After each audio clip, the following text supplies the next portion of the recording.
I'm absolutely delighted that the Battle of Ideas has put this session on modern sex education on the agenda, because I think it's a huge topic of great controversy at the moment, and it's one of these issues that has changed so much over the years. When I first started working in sexual and reproductive health in around 1990, my first job was for the Family Planning Association at a time when they were campaigning for better sex education in schools.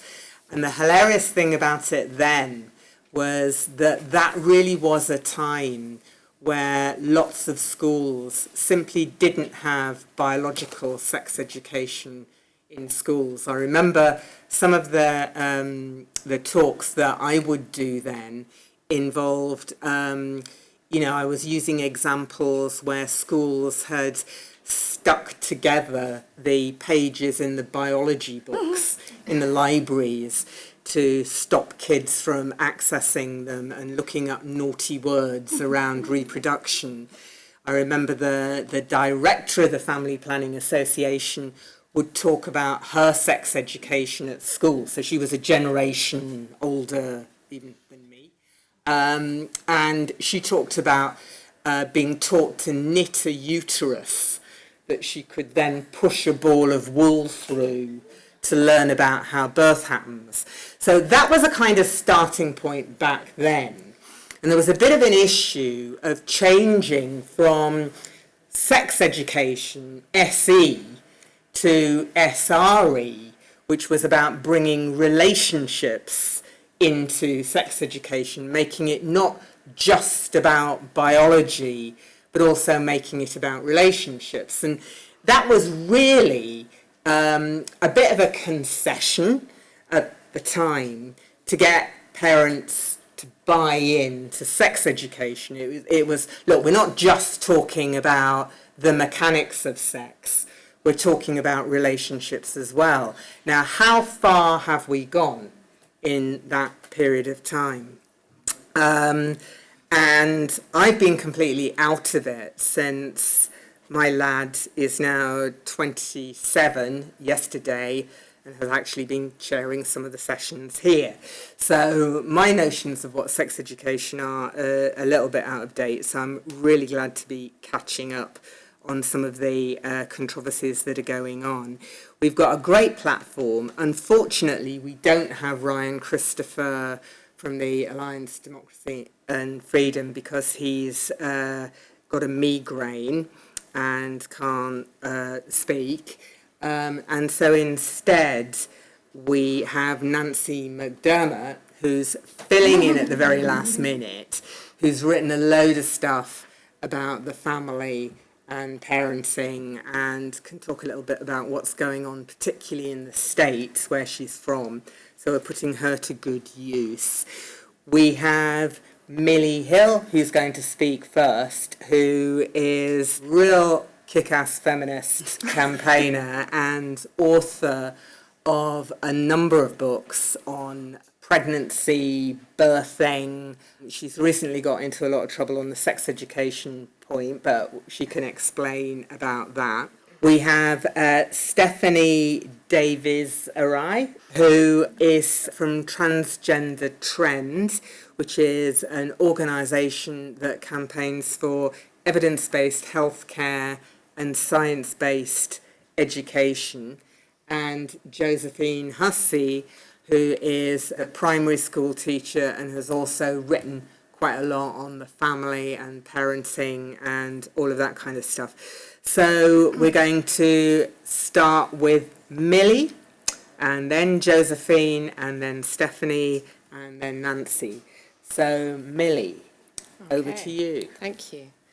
Well, thanks for the introduction. And just to briefly say, I haven't really planned to talk about the hot water that I've been in, but just to briefly summarise it, in case you're now really curious.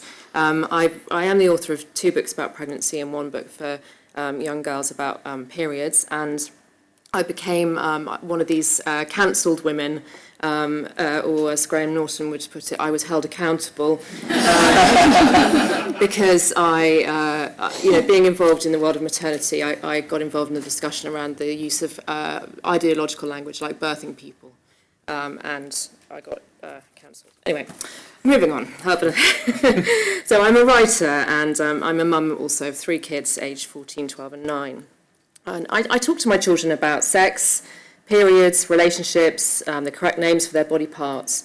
I've written a mainstream book for 9 to 12-year-old girls about periods and puberty, and this includes a diagram of the vulva, an explanation of sex and conception, contraception, a full diagram of the clitoris, which I was adamant had to be in there, and an explanation about masturbation. So maybe what I'm trying to say is I'm not a prude.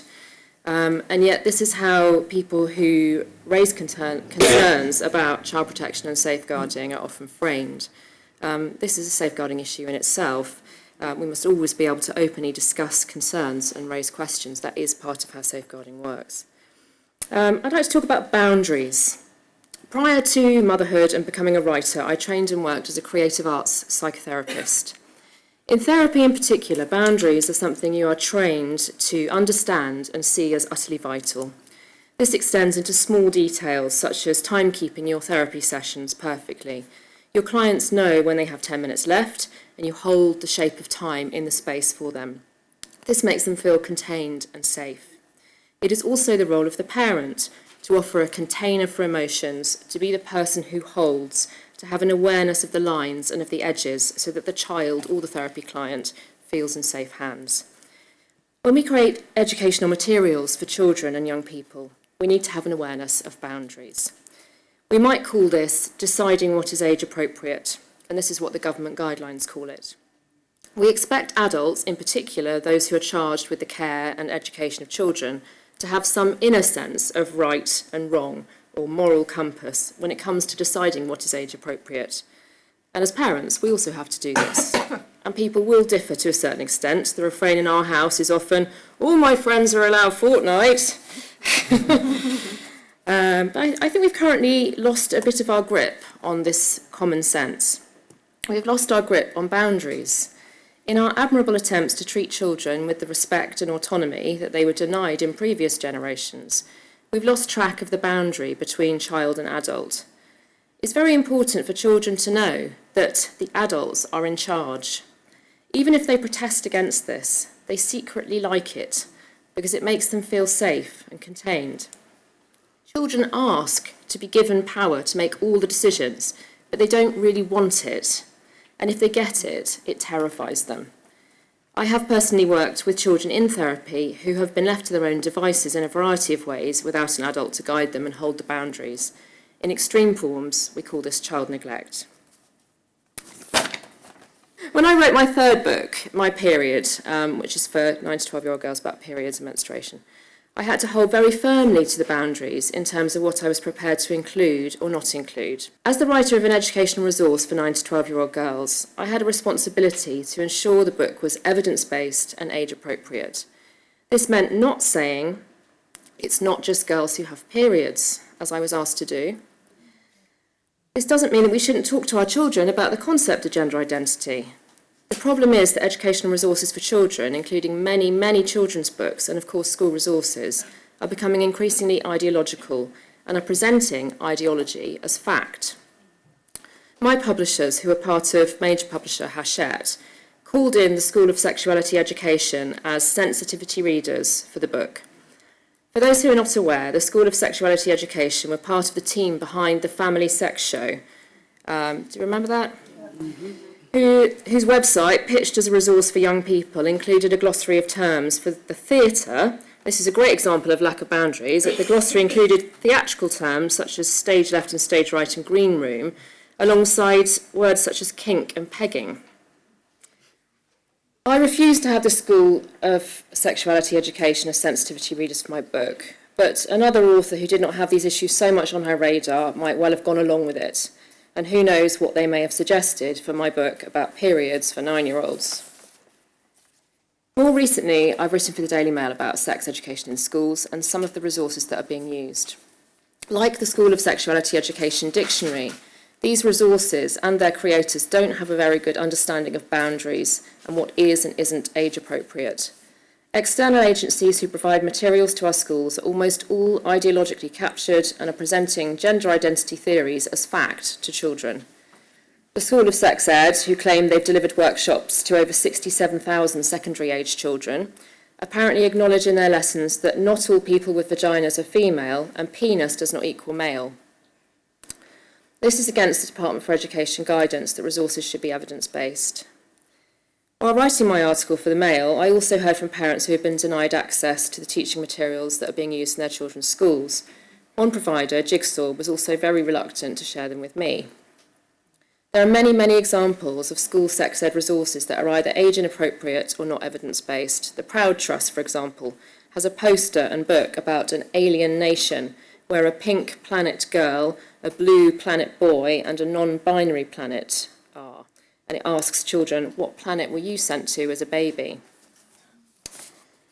So schools are also taking part in schemes such as the Rainbow Flag Award and Stonewall Schools Champions, which are encouraging schools to introduce gender ideology in order to win marks and certificates, just like the well-known Stonewall Diversity Champions scheme for businesses.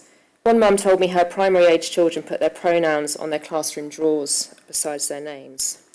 It's really great, I think, that we're talking about this today because, like I said, safeguarding depends upon us having open conversations about these matters. And just finally, I'd just like to briefly say something that is just a bit of a kind of curveball, a little bit wider about education as a whole from the perspective of a parent. I just feel that education has become very disembodied in the past 10, 20 years. I've seen 3 of my children go through a state primary school, and I have to say, I don't think there's enough movement, dance, drama, playtime. Even the lunch hour isn't an hour anymore. There's not enough sensory play. There's not enough free art making where they don't get told, do this, but they just get given materials to explore. There's not enough outdoor time, and there's not enough nature being taught. Teaching children, showing them, taking them out, showing them, getting their hands in the dirt. I sat at desks too much from a young age rather than exploring the world through play and creative expression. And I can't help but think there could be a role for schools in giving children more opportunities to be embodied, connect to nature and play in the world in which so much time is spent on screens and technology, and it's distancing them from biology and reality. I do think that there are relationships between all of the problems that have been discussed over the weekend in terms of gender ideology, climate change, the way we're becoming more distant from our physical selves. And I think that that education could play a role in that, in terms of helping children to reconnect with their actual, what's below their neck. Okay, thanks. Thank you very much. You'll have to explain to me what pegging is after the session. Josephine. How do I follow that? When considering sex education for children, I think we have to consider 2 factors. Firstly, how children develop their understanding of the world and their thinking. And secondly, the world in which children live, the context for their understanding. Piaget and Vygotsky, 2 prominent pioneers of child development, considered how children's thinking developed. They agreed that children went through stages of development, but differed in that Piaget saw children as scientists who developed their thinking and then applied it to the world. Vygotsky understood that children made meaning through their social interaction. For Piaget, children are self-directed learners. Vygotsky agreed, but placed more emphasis on social contributions to learning. Vygotsky understood more the dialectical nature of children's learning and development. I give this as background, but it's important that the way children's thinking develops is scientifically researched and understood. Throwing concepts around can confuse the development of their thinking if they're not ready to take on board these new concepts, particularly if they're alien to their own experiences. Both Piaget and Vygotsky believe that children develop schemas to make sense of their world, categories that they understand. New learning is considered through those categories and absorbed. They change the child's thinking, but until the child can organise their thoughts and have the experience and maturity to make sense of the new learning, it can result in what is called disequilibrium. This is very important. Children are not just small adults. The way they think is fundamentally different. Turning now to what we're talking about today, researchers have found that very early on, children develop schemas around the concept of what is a boy and what is a girl to help them make sense of the world. In some ways, young children's gender stereotypes may be the result of an effort to simplify a very complex world. Young children hold such strong stereotypes about gender precisely because having highly structured notions of what boys and girls do and like helps them to make sense of the world around them. So when a researcher presents a 5-year-old with a counter-stereotypical boy, for example, who likes to play with toy prams, the 5-year-old might still predict that the boy would prefer to play with aeroplanes than with dolls. Similarly, researchers have found that young children often distort memories of counter-stereotypical images so that they conform to a gender stereotype. For example, they might see a picture of a girl sawing wood, but later remember it as a picture of a boy sawing wood. As they grow older, however, children become able to hold a more complex and sophisticated view of the world and can therefore recognise that stereotypes do not apply in that way to everyone. Psychologists initially thought that it's not until the final stage, when they have a full understanding of gender as permanent, that children start to grow a strong motivation to discover and adopt masculine and feminine stereotypes. Since then, however, research has shown that children actively begin to seek out information about what it means to be a boy or a girl as soon as they're able to label themselves and others as male or female accurately. In other words, from around 3 years of age, children are themselves motivated to find out about masculine versus feminine toys, activities, behaviours and occupations. It's obviously important to challenge the stereotypes children develop, but also important that they can deal with the development of these categories or schemas without ending in a constant state of disequilibrium, whatever that word is. Children are very self-centred, and it's not until they're older that they can understand abstract notions or other viewpoints. This thinking develops towards the end of primary school, and it's in this context that schools have to consider what is taught in sex and relationship education. In my view, most primary schools, in the main, do that very well. In the relationships part of their education, primary schools teach children that there are many forms of relationships and families. This works. Children can see them in the world that they live in. Children have experienced themselves or via their friends of same-sex relationships, one-parent families, etc. Explaining to children that this is normal and focusing on the importance of healthy relationships, in my view, should not necessarily be controversial. Our job as teachers is to educate children about how the world is now, not how we would like it to be. When it comes to sex education itself, the teaching is mainly biological. It starts with naming body parts in reception, moving on to the middle period of primary school, explaining how amazing our bodies are and what they can do. To upper key stage 2, which is what I teach, the teaching of biological facts and preparing children for puberty. So where is the controversy stemming from? It does not stem necessarily from what schools are teaching, but rather from the discussions that are taking place in and around them. A number of NGOs are circling schools, pushing their agenda, and due to the unresolved nature of the discussion in society, some educators feel ill-equipped to untangle such topics. Secondary schools have a completely different experience, of which I have less knowledge. But because we live in a world where trans issues are in the public eye, and secondary school children explore those when exploring who they want to become, the pressure on secondary schools is intense. Very young children, worries over what they may take from drag queen story times and other such events are on parents' minds. I think it's important that we understand what I said at the beginning of this introduction about children's thinking and how they make sense of the world. I would like sex education in primary school in particular to remain as it is. However, if children experience drag queen story time and it's delivered appropriately and the story is about difference, then they will work through their schemas to make it make sense. As one drag artist reported on Women's Hour, at the end of the story time, a child came up to him and said, "That was fun, but are you a boy or a girl?" Don't, however, get me started on pronouns.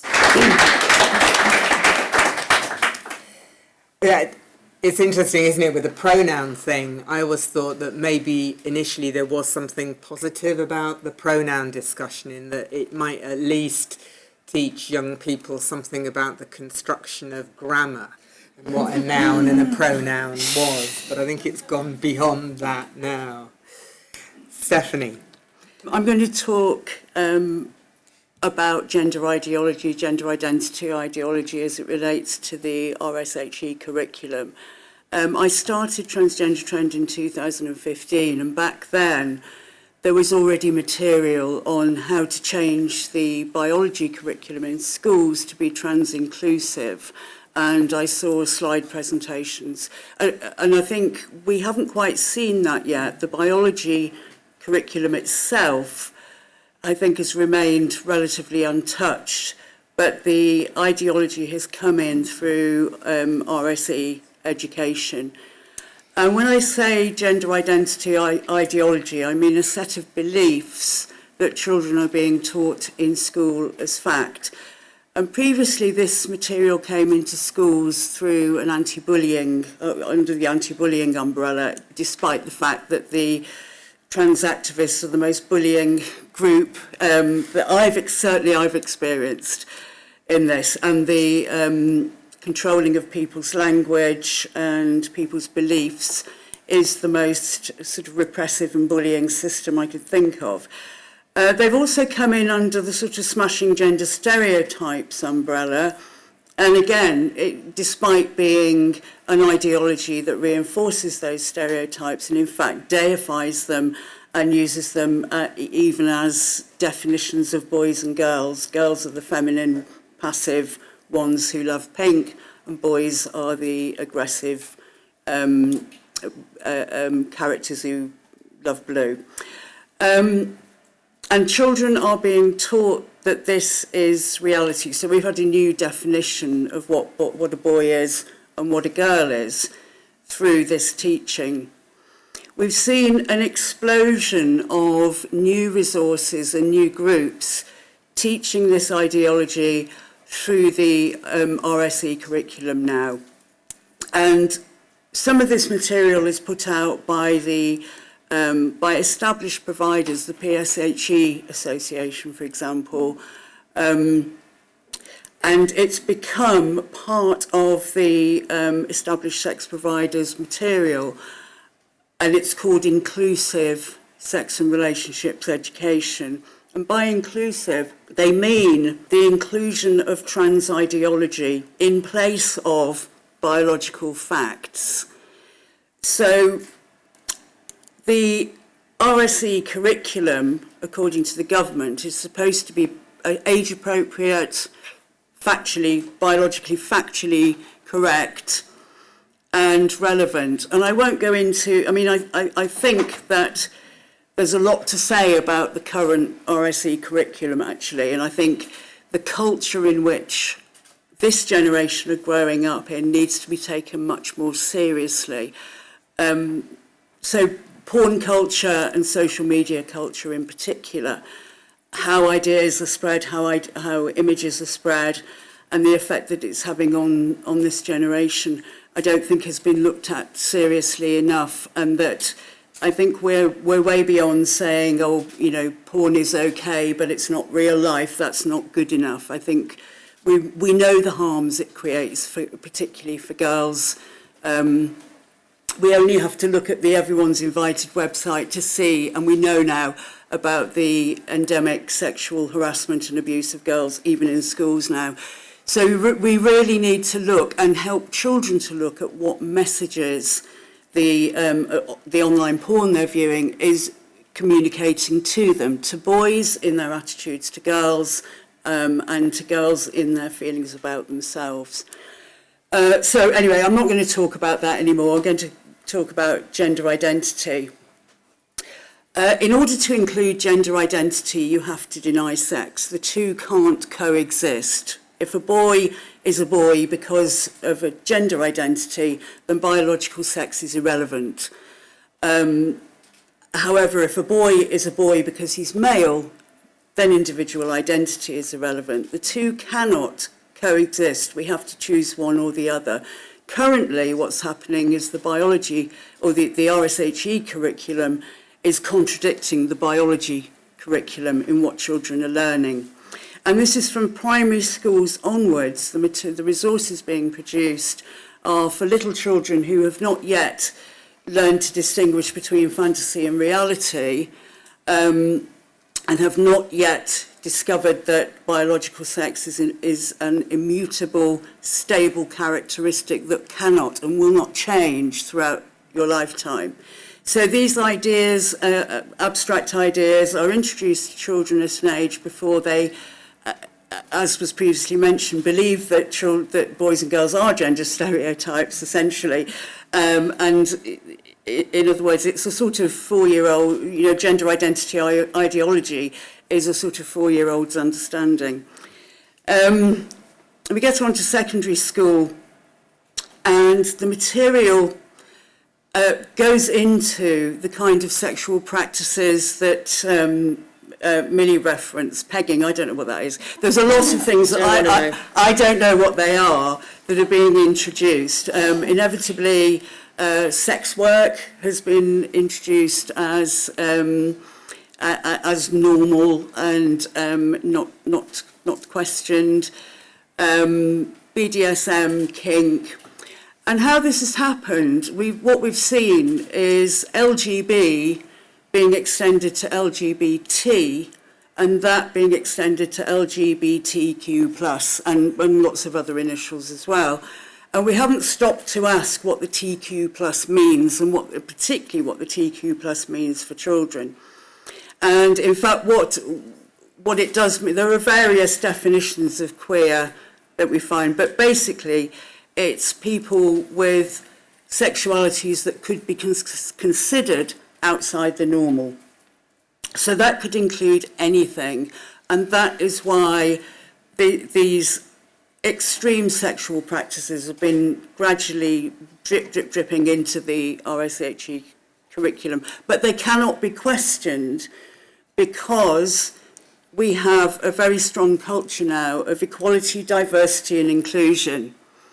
And again, what that means is trans inclusion, and that means the erasure of biology inevitably. I would like to see, because I've become quite suspicious of those words, unfortunately, diversity, equality and inclusion. And I'd like to see the RSHE curriculum focus on boundaries, privacy and consent. And those are the factors that are important for children and for adolescents in particular, trying to navigate this over-sexualized, hyper-pornified world that they're growing up in. They need to have help to recognize that that is their culture, and they need to be able to critically examine it as consumers of that culture. And they're the first generation really that have been asked to do that job in such an extreme culture. So essentially what the inclusive sex and relationships education curriculum does is it confuses children about biological sex. It blurs the boundary between male and female, between the two sexes. It makes children not confident of using the correct biological terms which they need in order to report abuse and in order to understand themselves and their own bodies and how their bodies function. It imposes an ideology onto children in place of knowing biological facts. All of these issues are massive red flags in the safeguarding of children and young people, and they have not been addressed because of a culture of silencing any questioning of this debate. And young people are learning now online, in the wider culture, through social media, through mainstream media like BBC, ITV, Channel 4, and now in schools, that it is bigoted to question or to ask any questions in this area, and that is part of children's education. And we now find that they are policing each other as they have learned from the culture to judge anybody who raises any questions about it as bigots.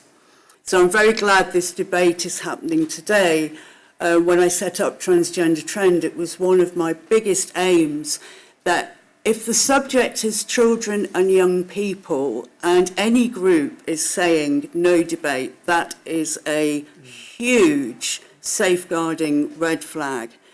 For the protection of children, everything is up for debate.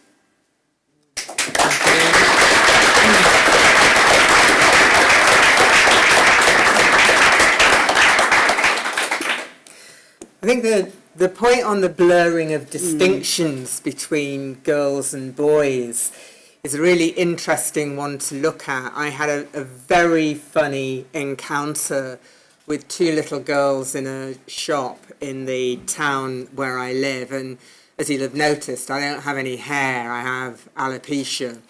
And these two girls, one was 4, one was 6. And the 6-year-old asked me what had happened to my hair. And I said, there was something a bit wrong and it fell out.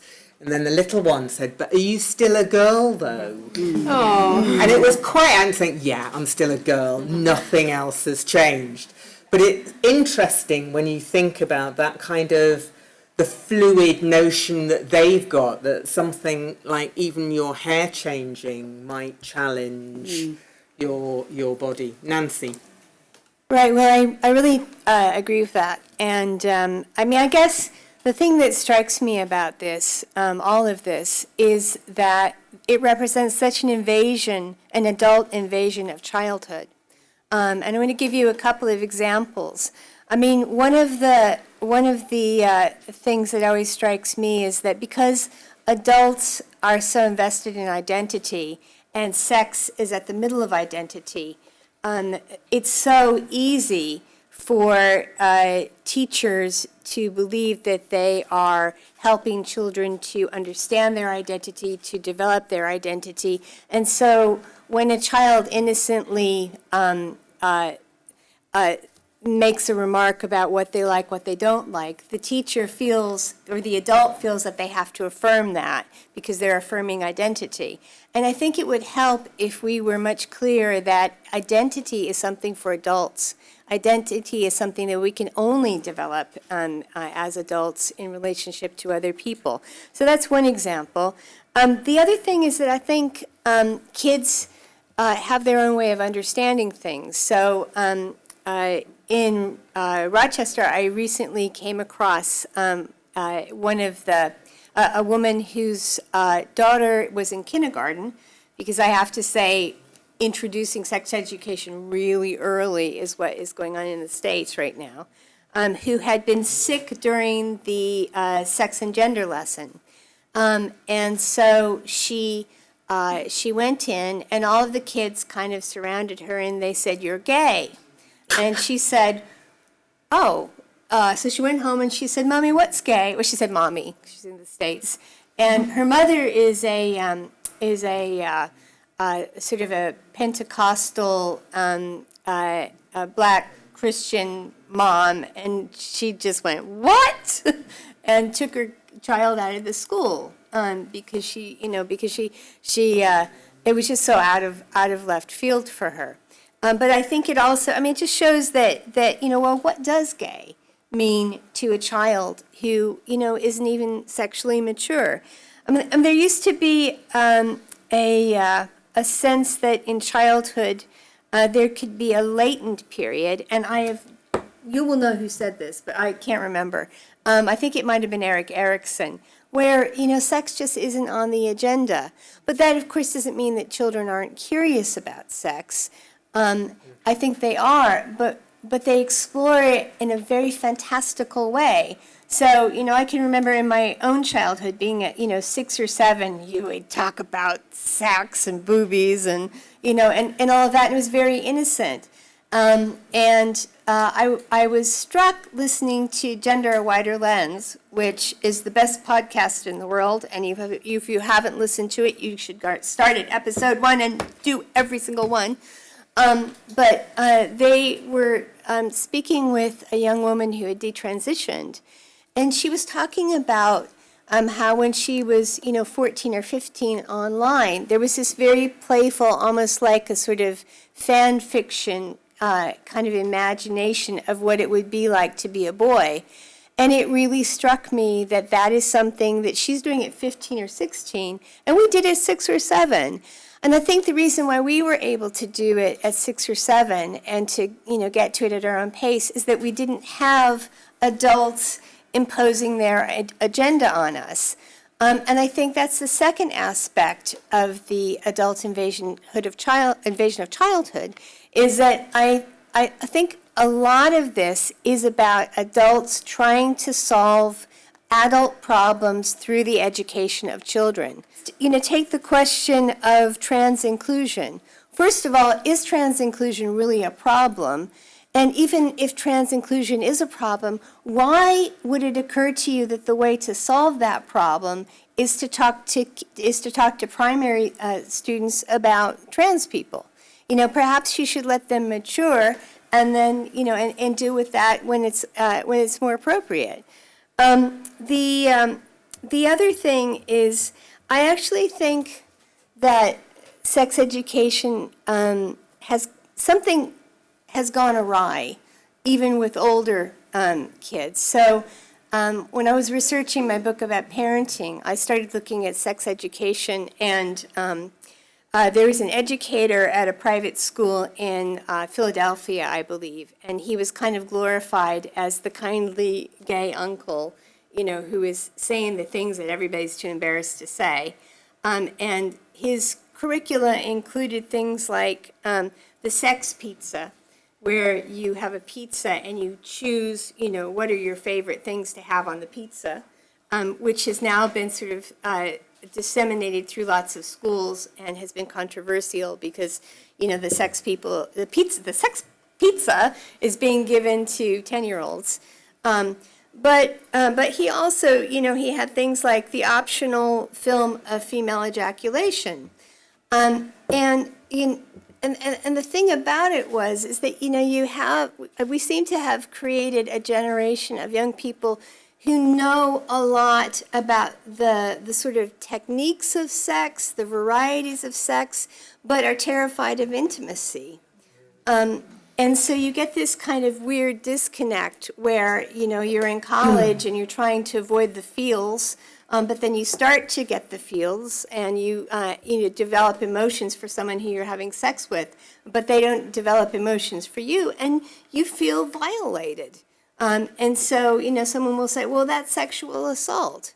So it's very, very, very muddy, and it's a situation that we have largely created.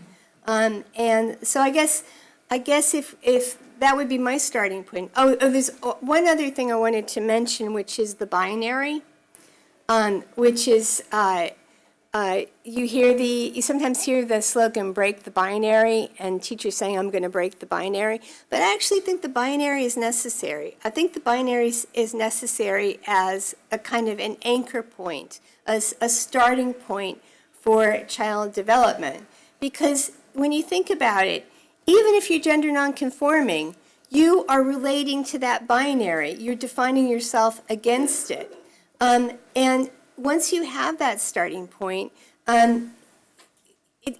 there's no reason why you have to stick with that. So it's a little bit like learning the mechanics of language. It becomes more sophisticated the more you learn about it and the older you get. But eventually, when you become an adult, when you develop your identity, when you have your own special view of the world, you can write poetry with it. And I think that is what we should be aiming with our kids.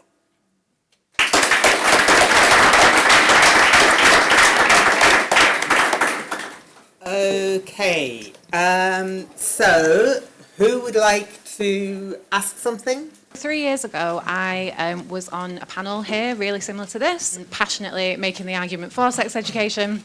I was working for Brooke at the time, which is the biggest, most influential charity for young people's sexual health. The atmosphere in the room, it was a very heated debate, and most of the room was on my side of the argument, which I think is really interesting. I feel like today it might not be the case, but I'm interested to see how it goes. I've left the field for a few reasons. but one of the reasons was the content and how it was changing and the kind of things that I had to go into schools and teach. Firstly, there was a kind of Instagramization of sexual health. Lots of influencers were sort of coming into the scene. It was a very popular thing to speak about, and it became very soundbitey, and it was more ideological than factual. A small example, which might seem trivial, was that my colleagues started to call masturbation solo sex, and I had to fight really hard to be like, it's not solo sex, it's masturbation. It's not sex because there are such bigger consequences to sex, and I can't go and teach kids that it's a type of sex, you know? There was the worry that things weren't evidence-based as well, even the stuff that I do believe in, the really important parts of sexual health, condom promotion and all of that. It's quite difficult to get data on how effective it is, even though I still do think it is necessary. And then obviously, yeah, as we've all mentioned, I was getting more uncomfortable with the things that I was being asked to teach about in terms of gender identity. I felt I couldn't teach it with integrity anymore. I still believe in sex ed. Sexual and reproductive rights, really important. People need to know that they can access things free and confidentially if they have to.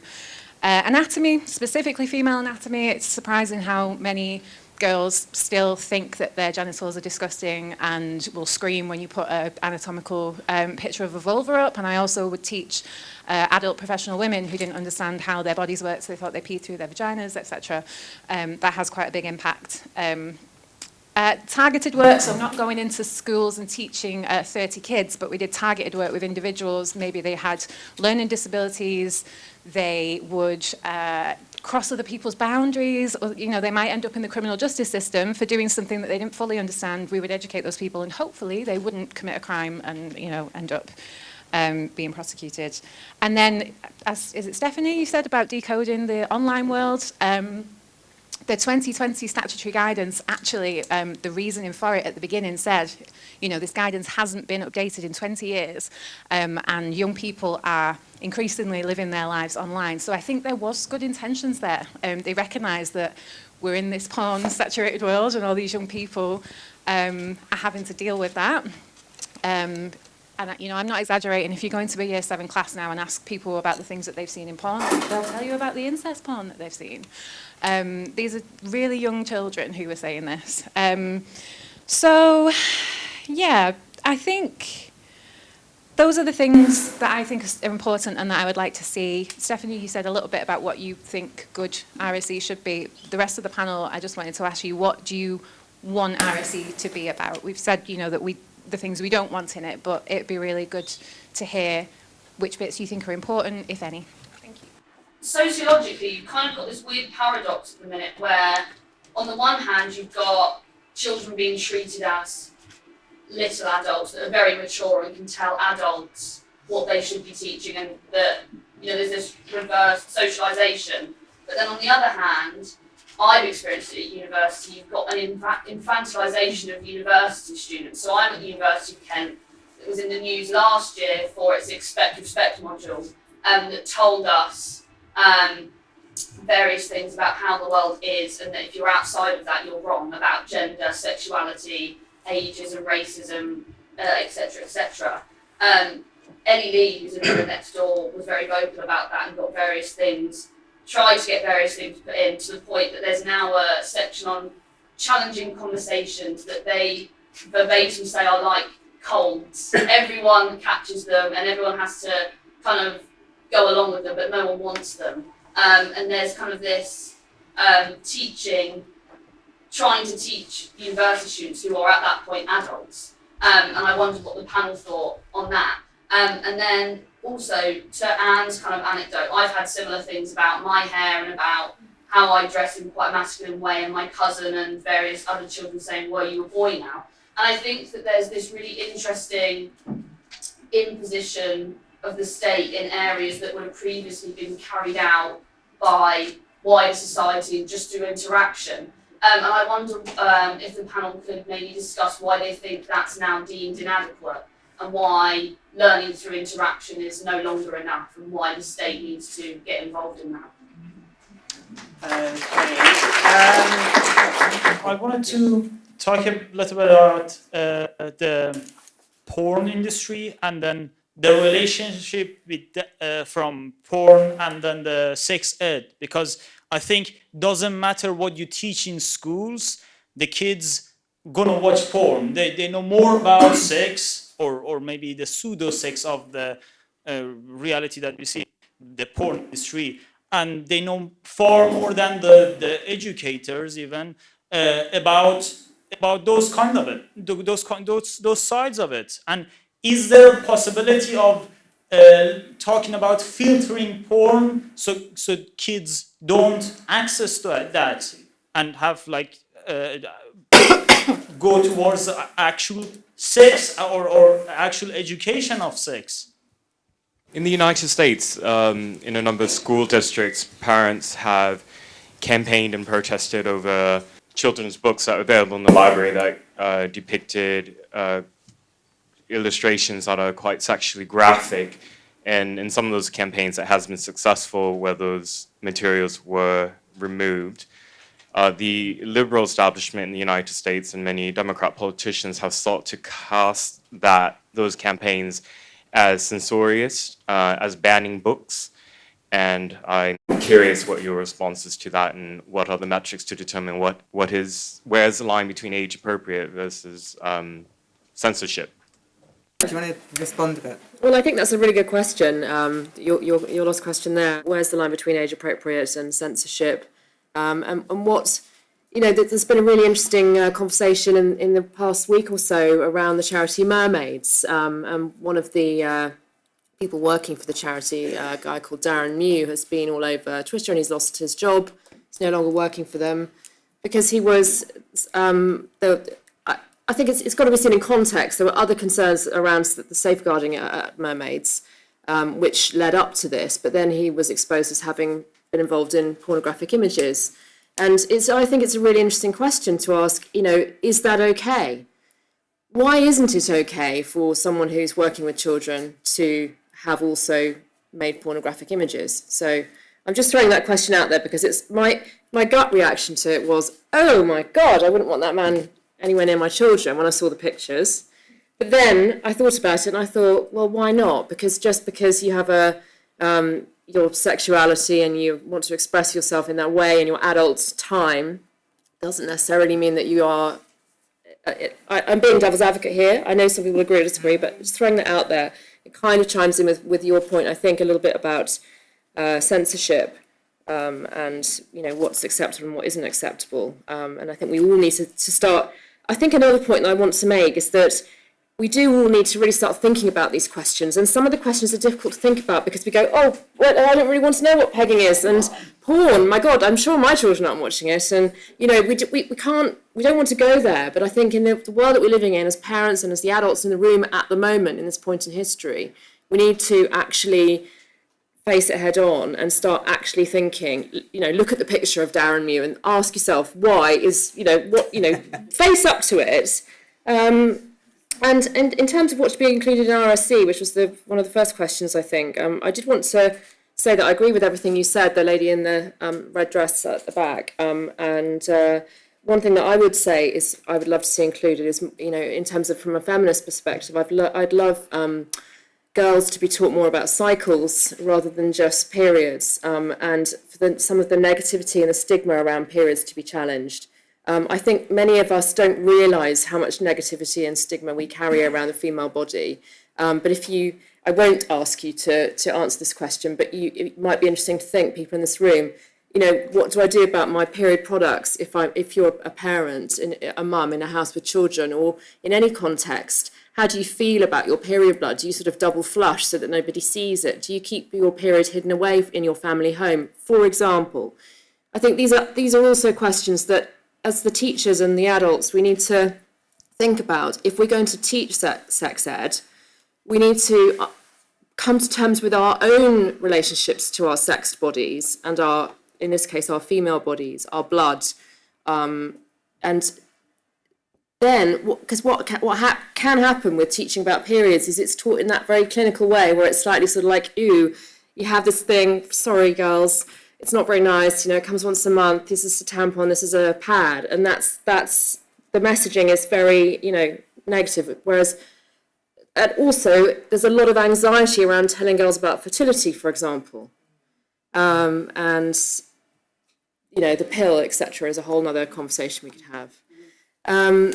So I think just facing up a little bit more to these issues, to our own responses to all of these issues, and bringing those into our relationships with our children as teachers or parents, and opening up the conversation, I think. It's a really tricky one, that question of censorship. Like, we'll censor the things we don't like, but you can't censor the things that... the word that I think we always need to apply to children, again, there's words that I've become very suspicious of when they're applied to children, which is agency and autonomy.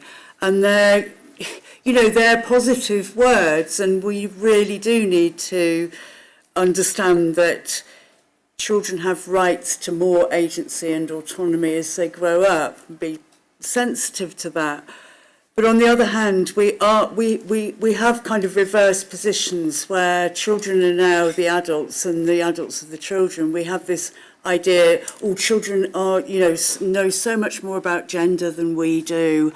All of these new words and these new identities. I didn't know a thing. And look, without considering where they're learning this from and who is invested and has an agenda in teaching them this stuff. We have to take back our position as adults and let children be children, because they need to have a childhood. They're not adults yet. And our society, I'm talking about ours, parents, teachers, professionals, society as a whole, has a role to protect the vulnerable in society, and there's no one more vulnerable than a child. And the word we need to apply to anything when we look at, is this appropriate for children, is the word safeguarding. So it's almost, safeguarding is sort of separate from all of the other issues about censorship, even about equality law, any kind of laws and policies. Safeguarding has to come first when it's children. So we should question, drag queens, for example, on the basis of safeguarding.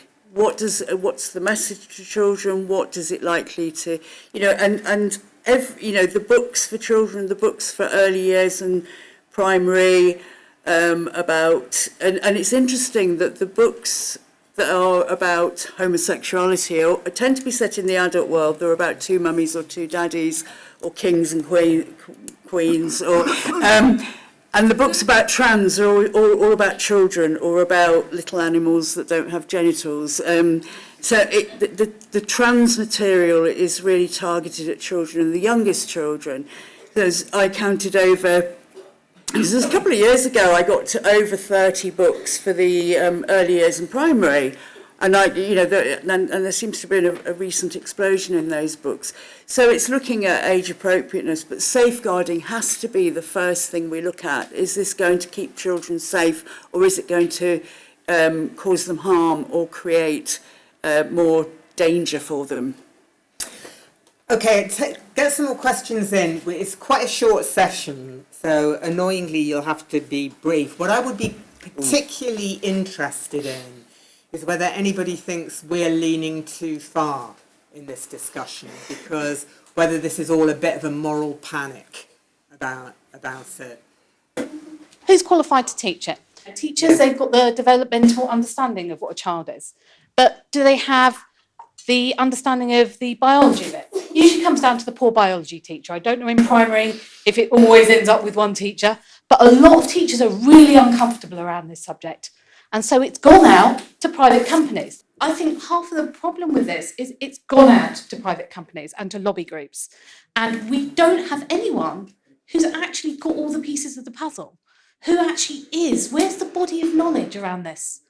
And so it's being infected from a lot of different sort of views from lobbyists, from corporate interests.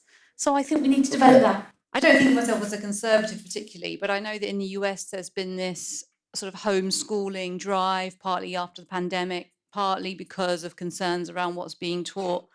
And I'm listening to stuff thinking, God, like stuff being taught to 3-year-olds or whatever, it just sounds like an absolute nightmare.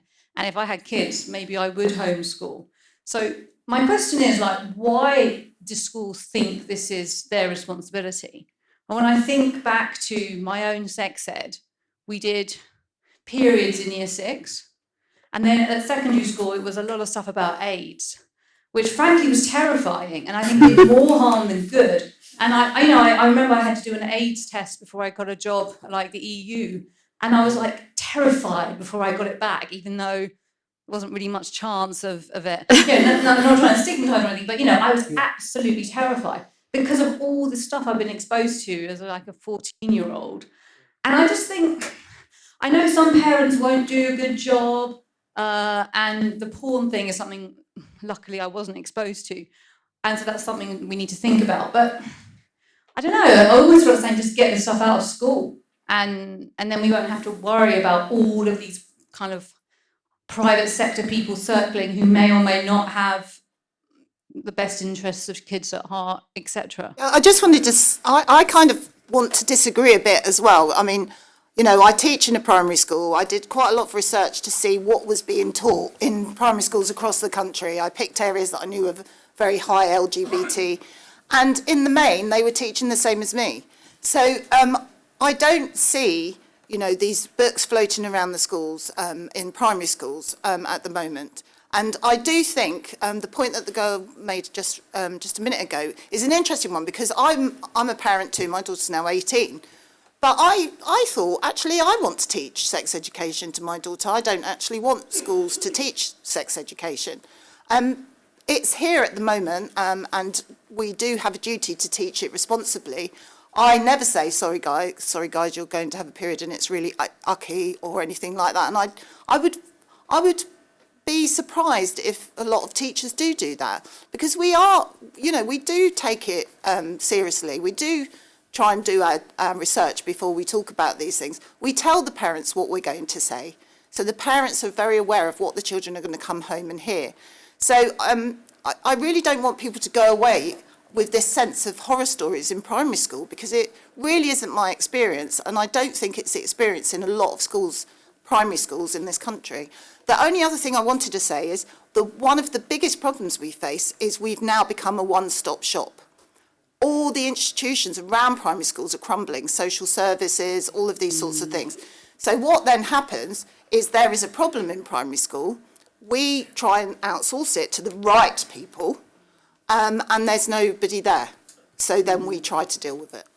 I just had a comment to make to Millie about, she mentioned the disembodiment of, children these days, and I would wholeheartedly agree. If all of us think back to our own childhoods, how much free time we had outside, and that we were much less supervised. And I, just on a side note, I used to wonder at the absolute fascination that kids aged between 5 and, let's say, 10 had with stuff like this slime. And that's just getting your hands dirty. That's something that you don't actually need real dirt. You can just actually have slime.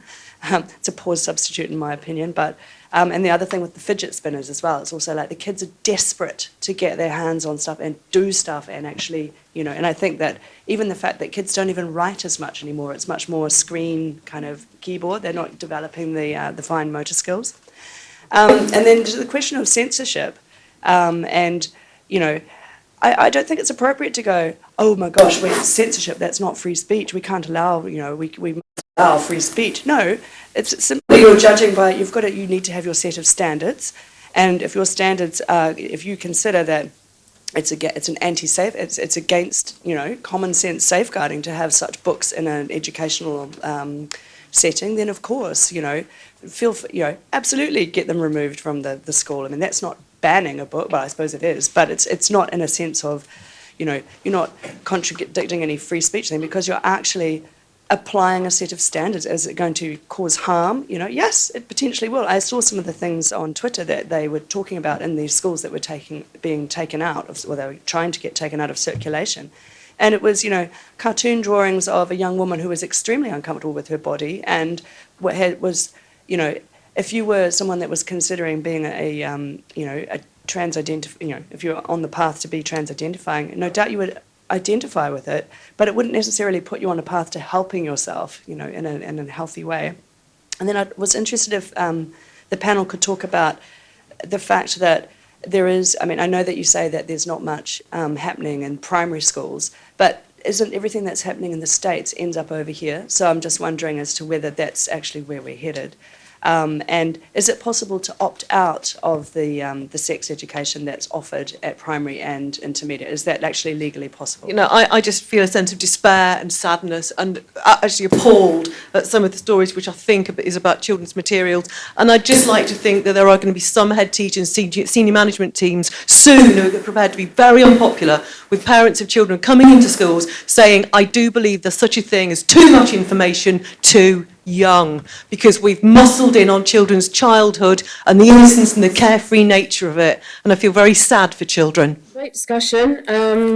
I love that point you made about slime and being such a big trend, and I think that's really, you know, I've observed that as well, because obviously as a art psychotherapist I did a lot of play therapy with children, and one of the things that you do through that kind of sensory play is you go right back, because that's there's a model in drama therapy called embodiment, projection, role.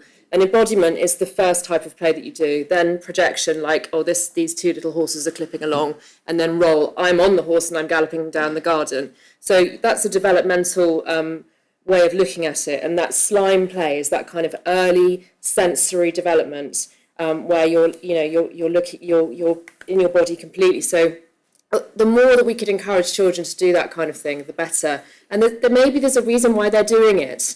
That they feel they need it. And so they're getting the slime from the toy shop because we're not putting them in the garden with the mud or whatever, you know. So I think that there are these wider questions about how children are, you know, what children are being given to do with their time, and how play is sidelined as, oh, that's not what school's for. School is for, you know, maths and English. And I think there's a little bit out of balance there. And just coming to your point, I don't want to at all criticise schools or teachers. And I just wanted to say about the point I made about teaching about menstruation and, you know, perhaps children being given the idea that periods are a bit icky.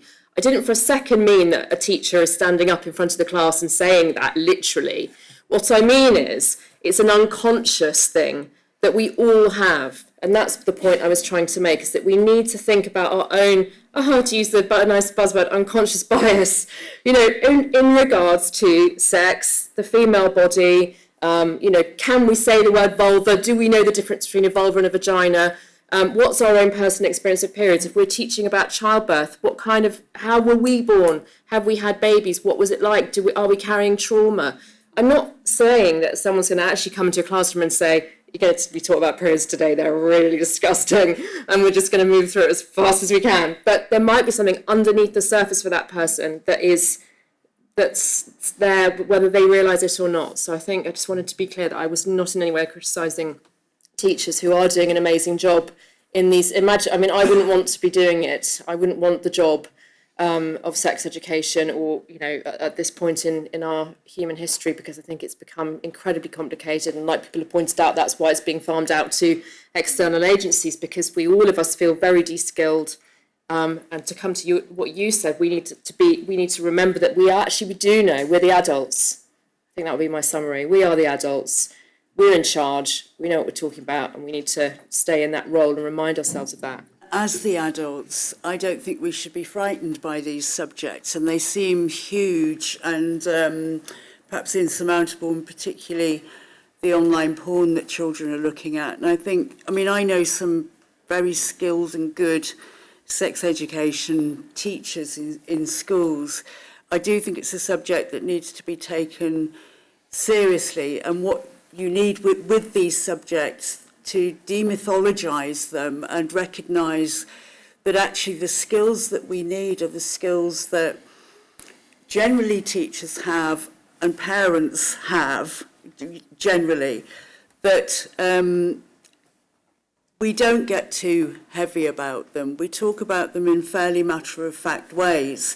Online porn, for example, is communicating messages, just as everything else online is communicating messages. So to integrate that subject into looking at online culture, what messages are children receiving, and teaching them fairly matter-of-factly to be critical consumers. You know, and the same with gender identity ideology. Well, that's an interesting subject. It's an interesting belief that people have, to be able to discuss that without fear. That's very difficult. That particular subject is very difficult at the moment because you know, a lot of teachers would not dare to for fear of losing their jobs. That issue is so contentious. But actually, to actually de-frighten ourselves as adults and say, this is a subject that can be discussed like any other subject, and to keep it at that level. What you don't want is to, I mean, these are subjects, this is like, you can't put this back into the bottle, either porn or gender identity ideology, because it's being seen and learned about online. But what you can do is by your role modelling, demonstrate a way of approaching it that's fairly matter of fact, that's not frightened by it, that's not too heavy about it, that would empower children to be able to look at those messages they're receiving and make decisions about what they think about them rather than being controlled by them. I mean, I do think that I don't want the parents in this room to go away thinking, oh my gosh, you know, what's happening to my child. So that is the message that I want to give at the end. You know, we teach internet safety in primary school from a very, very young age. We teach them to be critical consumers. Obviously, the subject of trans and LGBT, you know, is a really hard subject that's not even resolved outside of school. So, you know, bringing it into schools is very problematic, obviously. We do, early years, reception and early years are taught through play. The children are playing all the time, they're outside all the time. Schools have forest schools, children go to the woods, they do build dens, they have mud kitchens, so they are getting down and dirty. And the play does continue. We try and teach in a playful way sometimes, but sometimes actually, they've just got to learn. And, you know, our job is to give them the stamina to learn. Someone said something about writing. During lockdown, the children lost their stamina for learning. And, you know, I am now making them sit there and write. And sometimes that is the right thing to do for children. As I discovered in lockdown, because I was very angry that children were sent home, and I was really worried because I was the only person who was in my school. And I just pushed it. I thought I've had enough. And I pushed an open door. And I think sometimes, you know, as you were saying, sometimes you've got to stand up and be brave and push that open door, because people are very uncomfortable once these things start to creep in. And I think parents and teachers need to stand their ground. My final thing is, sometimes it's best to do nothing. My sister's a head teacher, and she was telling me a little boy came to school wearing a dress and no one said anything, and he wore a dress the next day and no one said anything. Back in his trousers. So, you know, sometimes it's best just to go, okay, whatever, you want to do that, that's fine. And it's not a problem, actually. The American Library Association, which is the big professional association for librarians, sneakily changed their Library Bill of Rights a few years ago to say that they were opposed to discrimination against library users on the basis of age. Now, I have been a free speech advocate all my adult life, and I think that there is one situation in which censorship is appropriate, and that is with children. And you know, and part of the reasons why we oppose censorship for adults is that it infantilizes them. And I think it's very important for us to police the boundaries between adulthood and childhood. And, you know, the one argument that I've had that I have a bit of sympathy with is I actually think that books are not a bad way for kids to begin to learn about sex, because, you know, it's something that they have control of. They can look in, they can, you know, get out of the book if they feel uncomfortable. But there's a difference between, you know, looking at your parents' sex books and having it as one impossibility as a school assignment. And so I really think it's incredibly inappropriate to have these books in schools. If you look at them, they're about identity. The arc the arc is that, I go through all this stuff and then I achieve my trans identity. And I just think that that's not something that we should be encouraging. And then the other thing I wanted to say about that is that parents who object are being tarred as bigots. And, and there have been fake lists of books going around that, they want to ban To Kill a Mockingbird. And, the people who want to ban To Kill a Mockingbird now are woke people. And so I think we've just got to stop demonizing parents and listening to them. And I think that particularly there is this assumption, well, you can't leave it to the parents. But yeah, parents and educators have to work together to decide this question that the woman in red asked. What is appropriate? What is the bottom line of what we believe that children need to know? And we need to come up with that together. And finally, just on periods. I'm old enough that when I got my period, I was delighted. And it didn't last, but the reason why I was delighted was that I was really excited to be a woman. And I think that somehow we have allowed ourselves to have this negative view of womanhood, that we're put upon. It's not. It is absolutely fantastic to be a woman. And I think if we stand up for that, a lot of these problems will take care of themselves. Good person.